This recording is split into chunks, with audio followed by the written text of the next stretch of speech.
हरे कृष्णा। हम श्रीमद् भगवद गीता के 13वें अध्याय प्रकृति, पुरुष तथा चेतना, इसके श्लोक संख्या 21 को आज पढ़ने का प्रयास कर रहे हैं। ये श्लोक बहुत महत्वपूर्ण है और इसको आप ध्यान से सुनिएगा। तो लिंक को समझिए। अर्जुन जी ने भगवान से कुछ विषयों के बारे में जानने की जिज्ञासा की थी। उन्होंने क्या कहा था? अर्जुन, प्रकृति, पुरुष, क्षेत्र, क्षेत्रज्ञ, ज्ञान, ज्ञेय के विषय में जानने की जिज्ञासा प्रकट करते हैं। तो अब तक भगवान क्षेत्र के विषय में बता चुके हैं, क्षेत्रज्ञ के विषय में बता चुके हैं, ज्ञान और ज्ञेय के विषय में भी बता चुके हैं। अब श्लोक संख्या 19 से भगवान प्रकृति और पुरुष के विषय में बता रहे हैं। सबको स्पष्ट हो रहा है लिंक? अब देखिए 20वें श्लोक में, पिछली क्लास में हमने 20वां श्लोक डिस्कस किया था। उसमें एक छोटी सी बात रह गई। मुझे लगता है मैंने रिकॉर्डिंग में चेक किया, उसमें कुछ चीज क्लास में ठीक से नहीं समझाया गया, इसलिए उसको दोबारा से यहाँ पर बोला जा रहा है। हम पढ़ रहे थे अनुवाद में, प्रकृति तथा जीवों को अनादि समझना चाहिए। तो प्रकृति अनादि है, जीव भी अनादि हैं, ये तो समझ गए थे सब। उनके विकार तथा गुण प्रकृति जन्य है। यहाँ पर इस लाइन में विकार और गुण का अर्थ ये ठीक से स्पष्ट नहीं हुआ था। तो विकार का अर्थ है शरीर और इंद्रियां, ठीक है। जो जीव, जो ये भौतिक शरीर है और इंद्रियां हैं, ये जो है प्रकृति जन्य है, भौतिक इंद्रियां और ये भौतिक शरीर। और गुण का क्या अर्थ है? भौतिक सुख दुख। तो जो भौतिक सुख दुख हैं, जो शरीर द्वारा अनुभव होते हैं, वह भी प्रकृति जन्य है। ये बात रह गई थी। और वापस आएंगे तो अब भगवान श्लोक संख्या 19 से आज 19, 20, 21 ऐसे करके इन श्लोकों में, आगे के श्लोकों में भी प्रकृति और पुरुष के बारे में बता रहे हैं। अब प्रकृति और पुरुष का अर्थ यह नहीं समझना चाहिए कि भगवान स्त्री और पुरुष के बारे में बोल रहे हैं। हो सकता है कि किसी भक्त को भाषा ही ना समझ आ रही हो और प्रकृति पुरुष का अर्थ स्त्री और पुरुष ले रहे हो ना, वो नहीं बोला जा रहा है। प्रकृति का अर्थ है भौतिक प्रकृति। भौतिक प्रकृति क्या है? जिसको भगवान ने 8वें अध्याय में बताया था कि ये पृथ्वी, जल, अग्नि, वायु, आकाश, मन, बुद्धि, अहंकार, इसको भगवान ने अपनी भिन्न प्रकृति के रूप में बताया था, ठीक है। अपरा प्रकृति के रूप में उसकी बात हो रही है। और पुरुष अर्थात जीवात्मा, ठीक है। तो भौतिक प्रकृति और जीवात्मा की बात हो रही है। तो भौतिक प्रकृति को ही प्रकृति कहा गया है और पुरुष जीवात्मा को कहा गया है, क्योंकि उसमें जो है वो भोक्ता होता है, शरीर के द्वारा वो भोग करना चाहता है, इसलिए उसको पुरुष बोल रहे हैं। तो ये है पिछले श्लोक की बात। अब हम आज के श्लोक की कुछ आवृत्ति करेंगे। श्लोक कारण, कार्य कारण कर्तृत्वे, कार्य कारण कर्तृत्वे, हेतु प्रकृतिरुच्यते, हेतुः प्रकृतिरुच्यते, पुरुषः सुख दुःखानां, पुरुषः सुख दुःखानां, भोक्तृत्वे हेतुरुच्यते। भोक्तृत्वे हेतुरुच्यते। बहुत अच्छे। और कौन गाएंगे?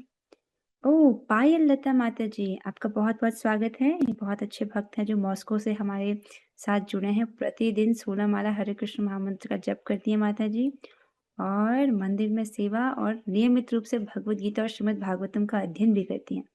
थैंक यू माता जी for your association. Thank you for joining. आप अनम्यूट कर सकते हो अपने आप को। कार्य हरे कारण कृष्ण माता जी।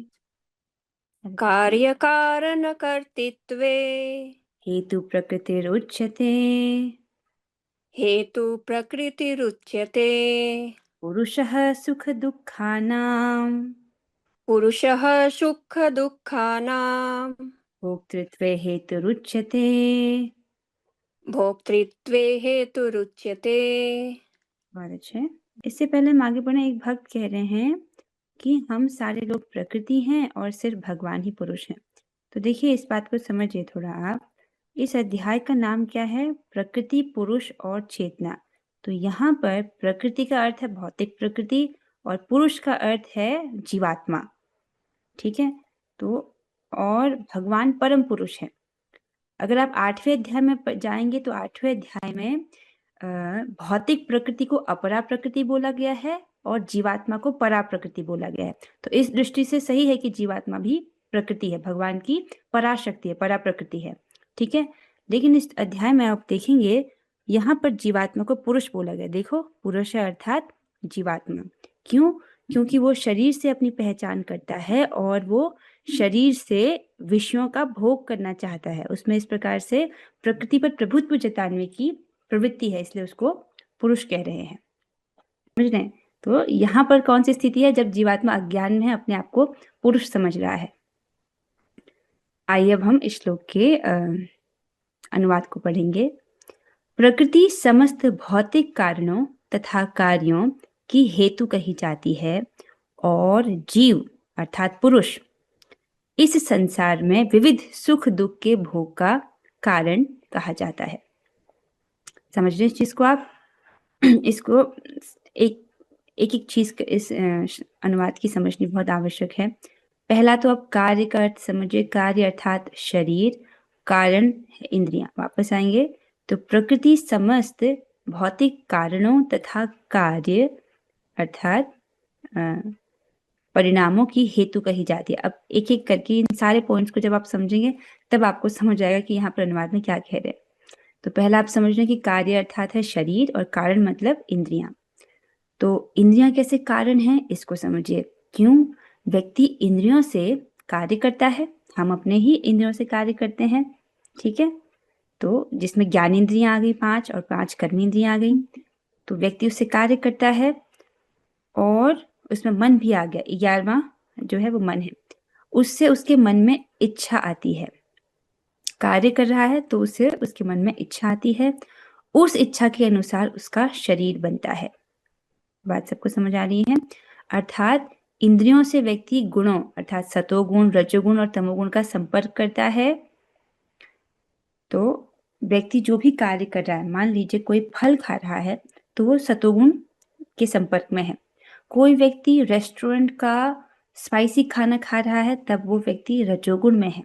अब कोई व्यक्ति बासी खाना खा रहा है, मांस मदिरा कर रहा है, शराब पी रहा है, तो वो या इंटॉक्सिकेशन किसी प्रकार का नशा कर रहा है, तब वो तमोगुण के संपर्क में है। ठीक है, तो हम अपने कार्यों के द्वारा इंद्रियों से कार्य करते हैं और इसके द्वारा जो जीवात्मा है वो गुणों का संपर्क करता है, सतोगुण, रजोगुण, तमोगुण। ठीक है, अब उसी के अनुसार उसका चित्त बनता है। आप इसको समझ रहे हैं? हर वक्त व्यक्ति कुछ ना कुछ इंद्रियों के माध्यम से कार्य करता है। भगवान कहते हैं एक क्षण के लिए भी व्यक्ति बिना कार्य किए नहीं रह सकता। ठीक है, तो व्यक्ति कुछ ना कुछ कार्य कर रहा है, उसके द्वारा वो गुणों का संपर्क कर रहा है और जैसे जैसे गुणों का वो संपर्क कर रहा है, अगर व्यक्ति सतोगुणी कार्य को कर रहा है तो चित्त में सतोगुण बढ़ रहा है। अगर व्यक्ति रजोगुणी कार्य कर रहा है तो चित्त में रजोगुण बढ़ रहा है। अगर व्यक्ति तमोगुणी कार्य कर रहा है, तमोगुण हमको प्रमाद और आलस से बात देता है। जैसे सुबह बहुत लेट उठना, ये तमोगुण का लक्षण है और इससे क्या व्यक्ति प्रमाद करता है, पागलपन करता है, ये सब तमोगुण के लक्षण है। और रजोगुण क्या करता है? व्यक्ति को आकांक्षाओं से बांध देता है। उसको लगता है कि उसकी बहुत सारी इच्छाएं हो जाती हैं, ये भी चाहिए, वो भी चाहिए, ये भी चाहिए। इस प्रकार से बहुत सारी इच्छाओं से वो बंध जाता है। ठीक है, तो ऐसा जो गुण है वो चित्त को प्रभावित करते हैं। उसी के अनुसार व्यक्ति का शरीर बनता है। आप समझ रहे हैं? ये मनुष्य जीवन वास्तव में क्या है? अगले जीवन की तैयारी है। मनुष्य जीवन डेस्टिनेशन नहीं है कि हम फाइनल डेस्टिनेशन में पहुंच गए हैं। हम इस मनुष्य जीवन में अपने अगले जीवन की तैयारी करते हैं। जैसे जैसे गुणों का हम संपर्क कर रहे हैं वैसा वैसा चित्त बनता है और उसी के अनुरूप हमको शरीर प्राप्त होता है। ठीक है, अब इसको देखिए। भगवत गीता के 14वें अध्याय के 18वें श्लोक में भगवान इसको बोलेंगे, ऊर्ध्वं गच्छन्ति सत्वस्था मध्ये तिष्ठन्ति राजसा जघन्य गुणवृत्तिस्था अधो गच्छन्ति तामसा। अर्थात जो सतोगुणी व्यक्ति वह क्रमशः उच्च लोगों को ऊपर जाता है, ऊपर के जो लोग हैं उसकी प्राप्ति होती है। जिसके चित्त में रजोगुण, जिसने रजोगुणी कार्य किए हैं, जिसके चित्त में रजोगुण बढ़ गया है, तो रजोगुणी इसी पृथ्वी लोक में रह जाते हैं। और जो अत्यंत गर्हित तमोगुण में स्थित रहते हैं, अर्थात जो सुबह बहुत लेट तक सोए रहते हैं और खाने में भी कुछ विवेक नहीं रखते हैं, मांस खा रहे हैं, मदिरा खा रहे हैं, मतलब मदिरा पी रहे हैं, और इस प्रकार से अत्यंत तमोगुणी आहार है, तमोगुणी जीवन शैली है, नशा कर रहे हैं। तो इस प्रकार से जो अत्यंत गर्हित जीवन बिता रहे हैं वे नीचे नरक लोकों को जाते हैं, अधो गच्छन्ति तामसा। तो इस प्रकार से गुणों के कारण ही व्यक्ति का अगला शरीर जो है वो बनता है। ये समझ आ रहा है? ठीक है, तो ये समझ आ रहा है कि इंद्रियां कैसे कारण हैं। इंद्रियों के द्वारा व्यक्ति कार्य करता है, उस कार्यों के द्वारा व्यक्ति गुणों का संपर्क करता है, गुणों के संपर्क करता है तो उसी अनुसार उसका चित्त बनता है, सतोगुणी रजोगुणी तमोगुणी, उसी के अनुसार उसका शरीर बनता है, 84 लाख योनि में से कोई योनि। ठीक है, तो इस प्रकार से इंद्रियों को कारण कहा गया है।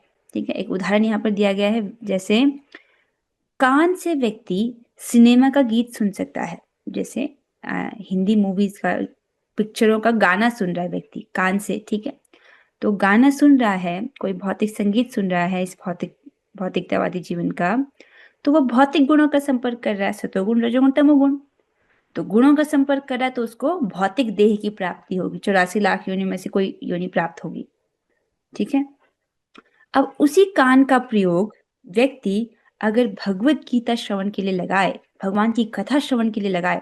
अब कथा कैसी है, जैसे अभी आप भगवत गीता क्लास में हो, तो ये तो रजोगुणी नहीं है, ना ये तमोगुणी है, ना ये सतोगुणी है, ये तीनों गुणों के परे है। कैसी है? ये दिव्य है, क्योंकि ये भगवान से संबंधित है। भगवान दिव्य है, जो भी इस भगवान से संबंधित है वह भी दिव्य है। ठीक है, और भगवत, क्षमा कीजिएगा, भगवत गीता तो साक्षात भगवान है। ठीक है, सो ये क्या है? निर्गुण वस्तु है, तीनों गुणों के परे है, इसलिए निर्गुण। और इस प्रकार वो व्यक्ति निर्गुण व्यक्ति का सेवन कर रहा है। अभी हम निर्गुण निर्गुण वस्तु का सेवन कर रहे हैं, और इससे क्या होगा? व्यक्ति को आध्यात्मिक देह की प्राप्ति होगी। ठीक है, ये बात सबको समझ आ रहा है? अब जीवात्मा का देह प्रकृति बनाती है। तो पहली बात आप समझ गए कि प्रकृति समस्त भौतिक कारणों तथा कार्यों की हेतु कही जाती है, अर्थात जो इंद्रियां हैं और जो शरीर है, भौतिक इंद्रियां भौतिक शरीर, इसका हेतु प्रकृति है, अर्थात प्रकृति ही इन भौतिक इंद्रियों और भौतिक शरीरों को बनाती है। ये बात सब पहली लाइन समझ आ रही है कि जीवात्मा अपने शरीर को नहीं बनाता है। ओहो, ये हाथ खड़ा हो जा रहा है एआई। जीवात्मा अपने शरीर को नहीं बनाता है। ठीक है, कौन बनाता है शरीरों को? प्रकृति बनाती है, 84 लाख योनियां बनाती है प्रकृति, और भौतिक इंद्रियों को भी। एक मिनट, लोअर हैंड कर। पहली लाइन सब समझ गए, तो दूसरी लाइन पर आएंगे। जीव अर्थात पुरुष इस संसार में विविध सुख दुख के भोग का कारण कहा जाता है। अब दूसरी लाइन को समझिए। तो इस संसार में जो भौतिक सुख दुख है उसको अनुभव करने वाला जीवात्मा है। ठीक है, इसको समझिए।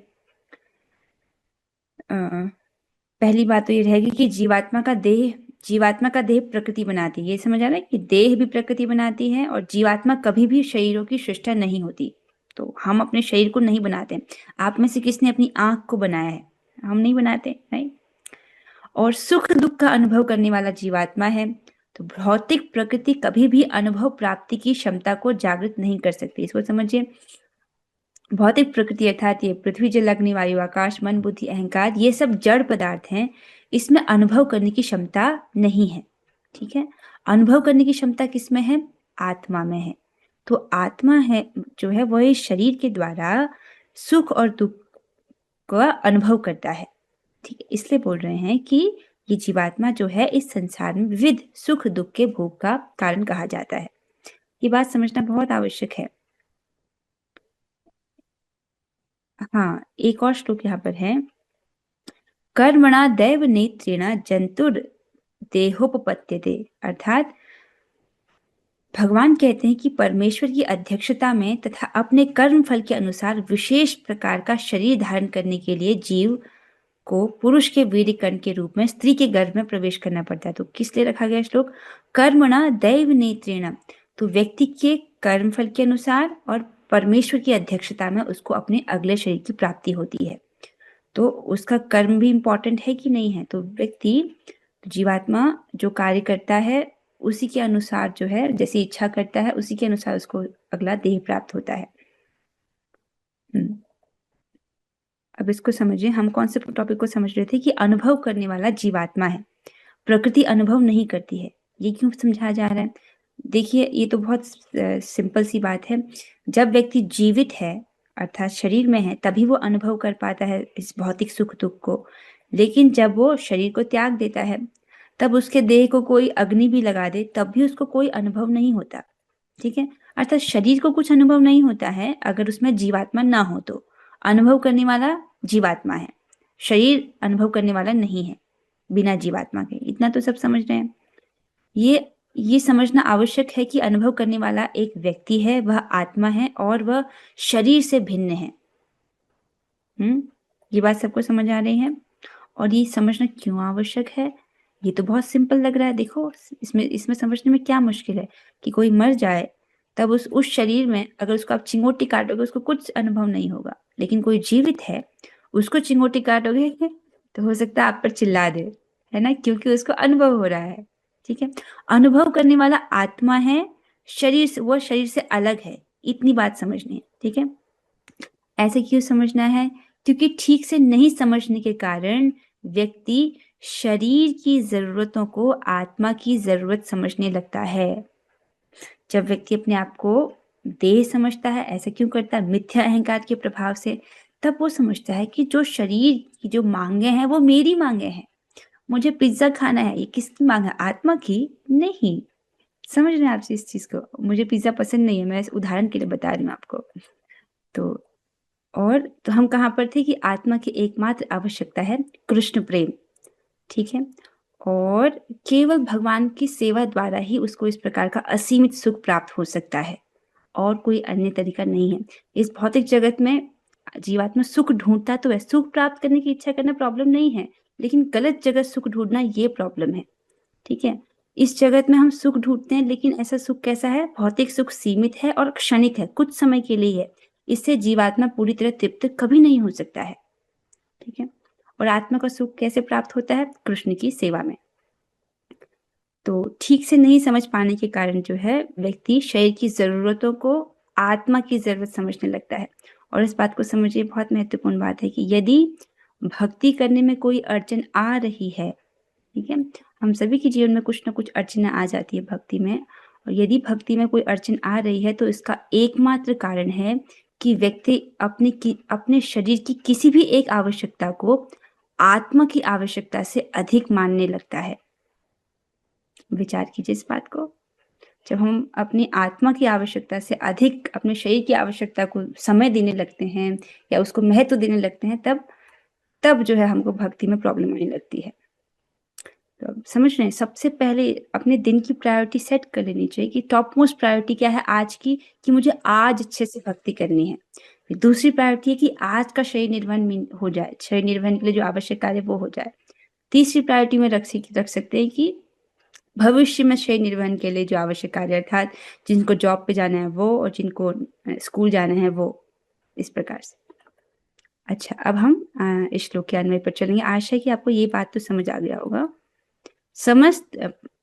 प्रकृति समस्त भौतिक कारणों तथा कार्यों अर्थात शरीर और इंद्रियों की हेतु कही जाती है। अर्थात प्रकृति ही है जो इन भौतिक इंद्रियों और शरीरों को बनाती है, जीवात्मा नहीं बनाता है।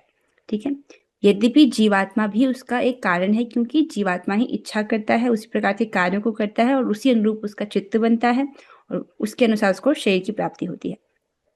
और फिर कह रहे हैं कि जीव अर्थात जीवात्मा इस संसार में विविध सुख दुख के भोग का कारण है। अर्थात जो इस शरीर के द्वारा जो सुख दुख का अनुभव हो रहा है वो अनुभव करने वाला जीवात्मा है, ये बोल रहे हैं। इतना सबको समझ आ रहा है? तभी हम आगे बढ़िए। समझ आ रहा है? इतना सब समझ गए हैं? हाँ, ठीक है, ओके।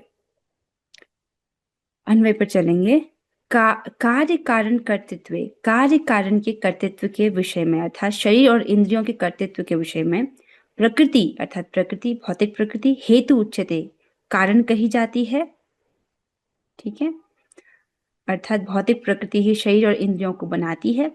सुख दुखानाम सुख दुख के भोक्तृत्व के विषय में पुरुष को हेतु उच्यते अर्थात कारण कहा जाता है। तो सुख दुख, जो भौतिक सुख दुख का अनुभव होता है, वो अनुभव करने वाला जीवात्मा है।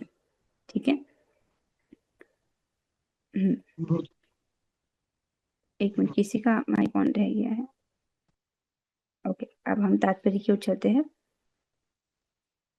अनुवाद और तात्पर्य कृष्ण कृपा मूर्ति श्री श्रीमद एसी भक्ति वेदांत स्वामी श्री प्रभुपाद द्वारा। प्रभुपाद जी समझाते हैं, जीवों में शरीर तथा इंद्रियों की विभिन्न अभिव्यक्तियां प्रकृति के कारण हैं। ठीक है, जो ये शरीर है और जो भौतिक शरीर है, भौतिक इंद्रियां हैं, उसकी विभिन्न अभिव्यक्तियां अर्थात विभिन्न प्रकार के शरीर, विभिन्न प्रकार की इंद्रियां, ये प्रकृति के कारण है। इसका कारण क्या है? भौतिक प्रकृति। कुल मिलाकर 84 लाख भिन्न भिन्न योनियां हैं और ये सब प्रकृति जन्य है। स्पष्ट है? तो 84 लाख भौतिक योनियां हैं और उनको प्रकृति बनाती है, जीवात्मा नहीं बनाता है। ठीक है, जीव के भिन्न भिन्न इंद्रिय सुखों से ये योनियां मिलती हैं, जो इस प्रकार इस शरीर या उस शरीर में रहने की इच्छा करता है। तो जीवात्मा इच्छा करता है एक विशेष प्रकार के सुख की, उसी अनुरूप वो कार्य करता है, वैसी चेतना कमाता है, उसी अनुरूप उसको देह प्राप्त होता है प्रकृति द्वारा। ठीक है, तो जैसे इसको देखिए, जब उसे विभिन्न शरीर प्राप्त होते हैं तो वह विभिन्न प्रकार के सुख दुख भोगता है। जैसे कि जो व्यक्ति, जो जीवात्मा कुत्ते के शरीर में है, वो कुत्ते के शरीर का सुख भोग रहा है, उसको हड्डी खाना है। जो सुअर के शरीर में है जो जीवात्मा, वह भी वही जीवात्मा। आप समझ रहे हैं? आपके शरीर में जो जीवात्मा है, मतलब आप जो हो, और सुअर के शरीर में जो जीवात्मा है, उस जीवात्मा में कोई अंतर नहीं है। वह भी सच्चिदानंद है, आप भी सच्चिदानंद हो। लेकिन क्योंकि अब वो जीवात्मा सुअर के शरीर में है, अब उसका सुख क्या है? मल खाने में। उसकी चेतना इतनी लो है, उसको मल खाने में आनंद आ रहा है। आप समझ रहे हैं? मच्छर का क्या है? मच्छर को खून पीने में आनंद आता है। यह उसका उस शरीर में उसको ऐसा विशेष सुख की कामना है। तो इस प्रकार से जीवात्मा जैसा जैसा इच्छा करता है जिस चीज सुख की, उसी अनुरूप उसको शरीर प्राप्त होते हैं। मानो जिसको मांस खाने की इच्छा है, मांस खाना जिसको अच्छा लग रहा है, तो भौतिक प्रकृति कहती है, अच्छा तो तुम रेस्टोरेंट में इतने अधिक पैसे क्यों खर्च कर रहे हो पैसे मांस खाने के लिए? ये लो, तुम सियार का शरीर ले लो, तुम बाघ का शरीर ले लो, तुम लोमड़ी का शरीर ले लो और मांस खाओ। तो इस प्रकार से भौतिक प्रकृति जो है, उसकी इच्छा अनुरूप, उसके कार्यकलापों से जैसे उसने चेतना कमाई है, उसी अनुरूप उसको देह प्रदान करती है। ठीक है, अब समझ आ रहा है? जब उसे विभिन्न शरीर प्राप्त होते हैं तो वह विभिन्न प्रकार के सुख तथा दुख भोगता है। उसके भौतिक सुख दुख उसके शरीर के कारण होते हैं, स्वयं उसके कारण नहीं। तो भौतिक सुख दुख उसके शरीर के कारण होते हैं। तो जो सुख दुख व्यक्ति महसूस करता है, उसका कारण है उसका भौतिक शरीर। ठीक है, जीवात्मा के कारण नहीं। मतलब जो सुख दुख का अनुभव उसको भौतिक शरीर के द्वारा होता है। उसकी मूल अवस्था में आनंद में कोई संदेह नहीं रहता, अतः वही उसकी वास्तविक स्थिति है। तो मूल अवस्था में जीवात्मा आनंदमयी है, उसको आनंद बाहर ढूंढने की जरूरत नहीं पड़ती है उसकी मूल अवस्था में। लेकिन क्योंकि अभी वो इस भौतिक शरीर में फंसा हुआ है, तो अब वो भौतिक शरीर के द्वारा ही सुख दुख भोगने के लिए बाध्य है, मतलब उसी के द्वारा वो अनुभव करता है।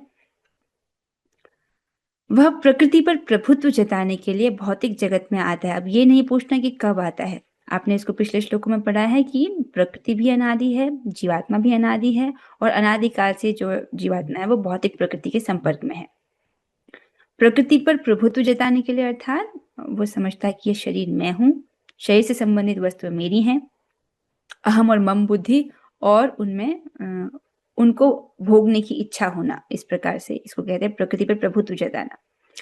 वैकुंठ लोक में ऐसी कोई वस्तु नहीं है। तो वहां पर वैकुंठ लोक में इस प्रकार की कि अहम भोगी, मैं भोगूंगा, इस प्रकार से अहम और मम की भावना वहां पर नहीं होती है। वहां पर तो सब कुछ भगवान की सेवा के लिए। वैकुंठ लोक शुद्ध है, किंतु भौतिक जगत में प्रत्येक व्यक्ति विभिन्न प्रकार के शरीर सुखों को प्राप्त करने के लिए कठिन संघर्ष में रत रहता है। इसको समझिए।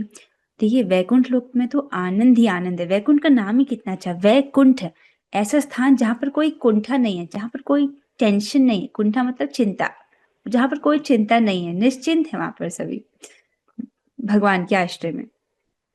तो वो लोग शुद्ध है, वैकुंठ लोक जो है भगवान का धाम आनंदमय है। वहां पर सभी जीव जो भगवान की सेवा करते हैं, उनकी सेवा के द्वारा असीमित आनंद का अनुभव करते हैं।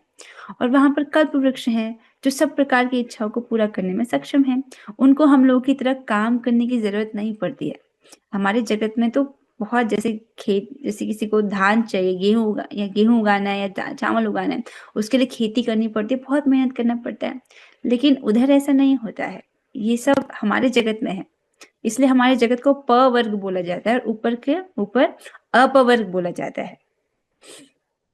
अच्छा, तो कहाँ थे हम कि जो जीवात्मा है वो भौतिक जगत में प्रत्येक व्यक्ति विभिन्न प्रकार के शरीर सुखों को प्राप्त करने के लिए कठिन संघर्ष में रत रहता है। ये आप देख सकते हैं अपने आसपास भी, लोग कितना संघर्ष कर रहे हैं। किसके लिए? शरीर के सुख की प्राप्ति के लिए। और क्या उनको मिल जाता है? उसमें भी वो भी उनको नहीं मिलता है। बस संघर्ष ही संघर्ष चलता रहता है पूरे जीवन भर सुख प्राप्ति के लिए, लेकिन सुख मिलता नहीं है। ठीक है, देखो, क्योंकि जीवात्मा को सुख चाहिए। और कैसा चाहिए? असीमित। और वो ढूंढ कहाँ रहा है? इस भौतिक जगत में, भौतिक वस्तुओं में, भौतिक संबंधों में। लेकिन उसको वो कभी प्राप्त नहीं होता, इसलिए वो असंतुष्ट ही रह जाता है जब तक वो भगवान की भक्ति ना करे।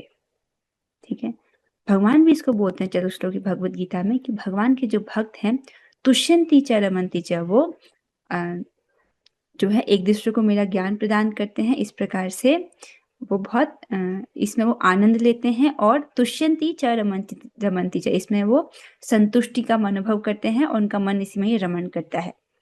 तो जो भक्त हैं वो इस जगत में भी सुखी रहते हैं। कुछ पूछ रहे हैं? हम सारे लोग प्रकृति हैं सिर्फ। अच्छा, ये तो बोल चुके हैं। प वर्ग में आता है ये भौतिक जगत।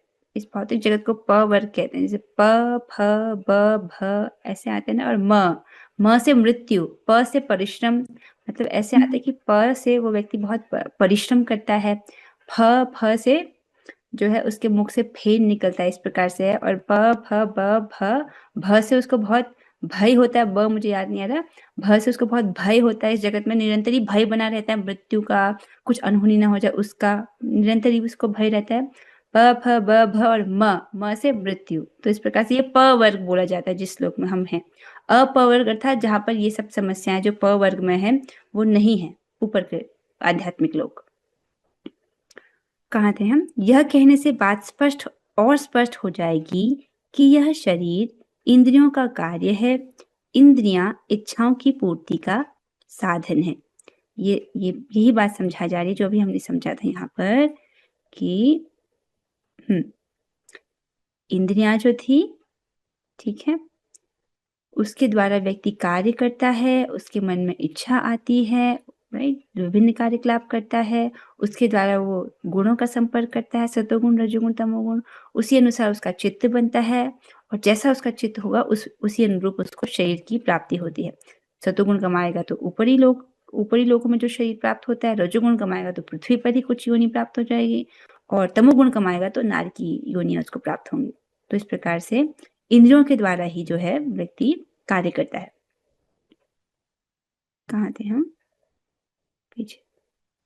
हाँ, तो शरीर इंद्रियों का कार्य है। इंद्रियों का कार्य है, समझ आ रहा है? तो शुरुआत होती है इंद्रियों से, उसी के द्वारा उसको फिर शरीर की प्राप्ति होती है। मतलब इंद्रियों के द्वारा कार्य करके ही उसको अगला शरीर प्राप्त होता है। इंद्रियां इच्छाओं की पूर्ति का साधन है, ये स्पष्ट है। यह शरीर तथा हेतु रूप इंद्रियां प्रकृति द्वारा प्रदत्त हैं, और जैसा कि अगले श्लोक से स्पष्ट हो जाएगा, जीव को अपनी पूर्व आकांक्षा तथा कर्म के अनुसार परिस्थितियों के वश वरदान या शाप मिलता है। क्या कह रहे हैं यहाँ पर? देखिए,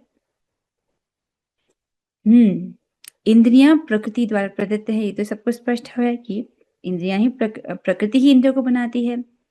और जीव को अपनी पूर्व आकांक्षा, मतलब पहले जो उसने इच्छा की थी, और कर्म के अनुसार, और जैसे वो इंद्रियों के द्वारा कार्यकलाप कर रहा है, और परिस्थितियों के वश वरदान या शाप मिलता है। वरदान या शाप मिलता है अर्थात अब जिस व्यक्ति ने तमोगुण का संपर्क किया है, जीवन भर तमोगुण कमाया है अपने चित्त में, उसको तो नारकी योनि मिलेगी। तो नारकी योनि प्राप्त होना ये तो अभिशाप है कि नहीं है? ठीक है। और जो व्यक्ति हरे कृष्ण जप रहा है, जो हरे कृष्ण महामंत्र का जप कर रहा है, रोज उठ के 16 माला जप कर रहा है, अब इसके द्वारा तो उसको कोई भौतिक देह थोड़ी मिलेगा, उसको मिलेगा आध्यात्मिक देह। तो ये तो वरदान हुआ कि नहीं हुआ, ठीक है। या अगर सतोगुणी देह को भी वरदान समझ लिया जाए लौकिक दृष्टि से, जिसको देवता का शरीर मिल रहा है, तो उसके लिए भी उसने कुछ कार्य किए होंगे कि नहीं किए होंगे, ठीक है। तो उसकी जैसी इच्छा रही होगी, उसने कर्म किया। अगर कोई देवता की योनि में है आज, तो उसने कुछ ना कुछ इच्छा की होगी देवलोक की प्राप्ति हेतु, और वैसे कर्म किए होंगे, उसी अनुरूप उसको वरदान मिला है कि वो आज देवता का शरीर प्राप्त करे। स्पष्ट है? ये श्लोक समझना बहुत महत्वपूर्ण है। एक एक लाइन, एक एक पॉइंट जो प्रभुपाद जी कह रहे हैं वो इंपॉर्टेंट है समझना।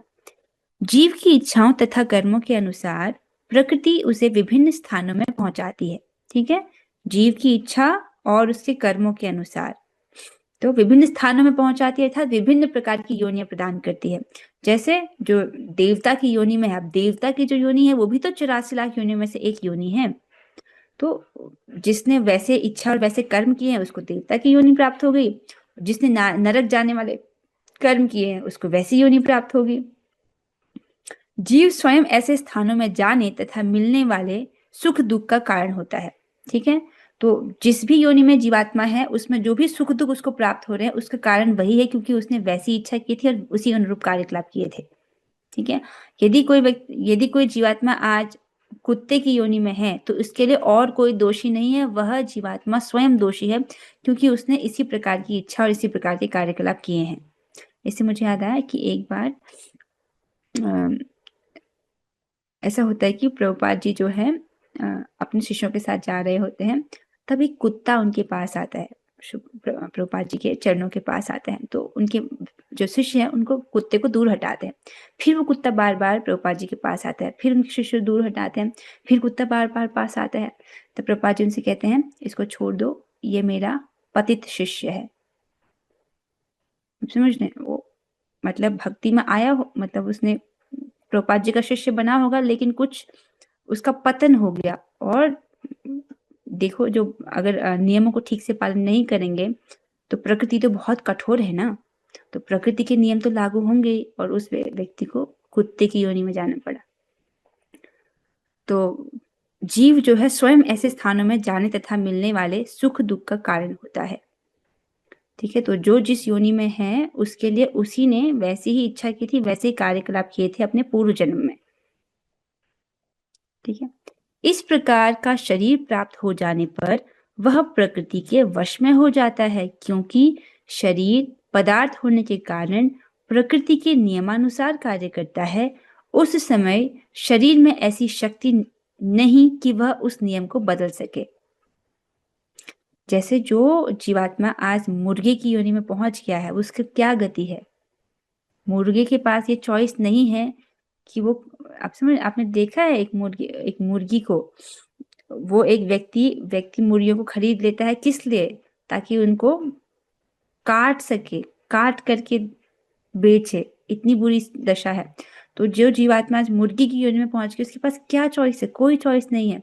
अब वो वहां पर रहने के लिए विवश है। आप समझ रहे हैं? तो उस समय शरीर में ऐसी स्थिति नहीं है, ऐसी शक्ति नहीं है कि वो नियम को बदल सके। अब इसको प्रभुपाद जी समझाते हैं कि क्या है इसका अर्थ। मान लीजिए कि जीव को कुत्ते का शरीर प्राप्त हो गया, कोई कुत्ते की योनि में चले गया। जो ही वह कुत्ते के शरीर में स्थापित किया जाता है, उसे कुत्ते की भांति आचरण करना होता है। अब वो कुत्ते का जो आहार है वही खाएगा, अब वो कुत्ते की तरह ही रहेगा, वह अन्यथा आचरण नहीं कर सकता। यदि जीव को सूकर का शरीर प्राप्त हो जाए, कोई अगर सुअर बन जाए, अब वो सुअर की तरह ही मल खाएगा, गर्हित चीजों को खाएगा, उसी को खाने के लिए वो बाध्य है। इसी प्रकार यदि जीव को देवता का शरीर प्राप्त हो जाए तो उसे अपने शरीर के अनुसार कार्य करना होगा। अर्थात अगर देवता बन जाए तो जो जिस प्रकार से देवता कार्य करते हैं वो वैसा ही कार्य करेगा, ठीक है। यही प्रकृति का नियम है। अब आप इसको समझ पा रहे हैं कि इसका क्या अर्थ है और ये कितना गंभीर है। इसीलिए व्यक्ति को सोच समझ करके अपने कार्यों को करना चाहिए। क्यों? क्योंकि हम अपने इंद्रियों के द्वारा निरंतर ही गुणों के संपर्क में रहते हैं। अगर हमने अपने आप को कॉन्शियसली भगवान की सेवा में नहीं लगाया है तो, ठीक है। जैसे क्लास है, अभी आपने अपने कानों को क्लास में भगवत गीता सुनने में लगाया है, तो इस वक्त आप किसी भी गुण के संपर्क में नहीं हैं। लेकिन क्लास के बाहर, क्लास तो 45 मिनट्स की होती है ना, तो 24 घंटे, 23 घंटे और 15 मिनट, बाकी 23 घंटे 15 मिनट आप क्या कर रहे हैं? क्या आप गुणों का संपर्क कर रहे हैं? अगर आपने कॉन्शियसली अपने स्केड्यूल को इस प्रकार से प्लान नहीं किया है कि हर वक्त मेरे पास एक के बाद एक कृष्ण के लिए सेवा हो, तब जिस वक्त हम भगवान की सेवा नहीं कर रहे हैं तब हम गुणों का संपर्क कर रहे हैं, सतोगुण, रजोगुण, तमोगुण, और वह हमारे लिए अच्छा नहीं है, ठीक है। क्योंकि इसके द्वारा भौतिक गुणों का संपर्क करेंगे तो भौतिक देह की तैयारी हो रही है। इसलिए प्रभुपाद जी कहते हैं कि 24 घंटे इस प्रकार से होने चाहिए कि सब कुछ कृष्ण सेवा के लिए प्लानिंग होनी चाहिए। ये सेवा करनी है, इसके बाद ये सेवा करनी है, उसके बाद ये सेवा करनी है।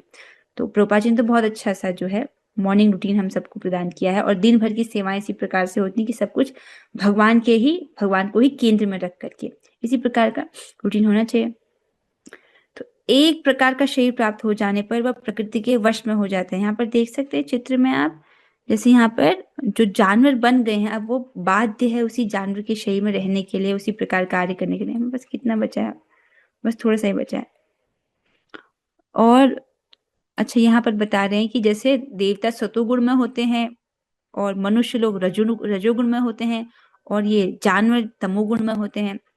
गाय एक एक्सेप्शन है, गाय सतोगुणी होती है, सतोगुणी प्रधान, ठीक है।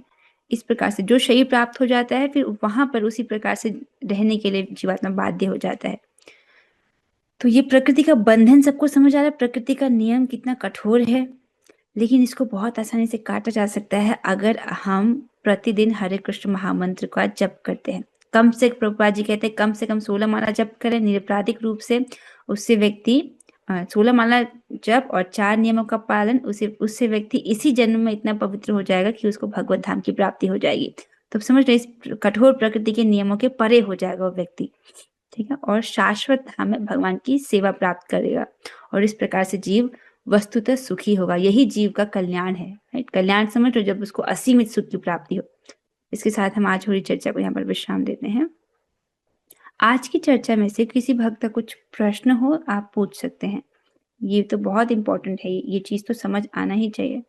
कोई है जिसको कुछ नहीं समझ आया, कोई पॉइंट रह गया हो, तो आप यहाँ पूछ सकते हैं, ठीक है। अरे वाह, आप लोग को तो सब समझ आ गया। मैं टेस्ट लूंगी, पता करूंगी, ठीक है। This is good. मुझे लगता है सबको समझ आ गया होगा। गुड। अभी टेस्ट नहीं होगा, अंत में, इस अध्याय के अंत में।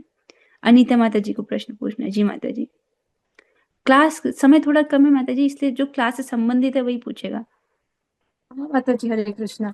माता जी, मुझे पूछना था, जैसे मन की चाल में आत्मा कैसे आ जाती है? आत्मा तो भगवान का अंश है, तो जैसे कि सही और गलत, तो सही सही का चयन करना, मतलब हम गलत कर लेते हैं कभी कभी, तो आत्मा इस चाल में कैसे आ जाती है, मन की चाल में?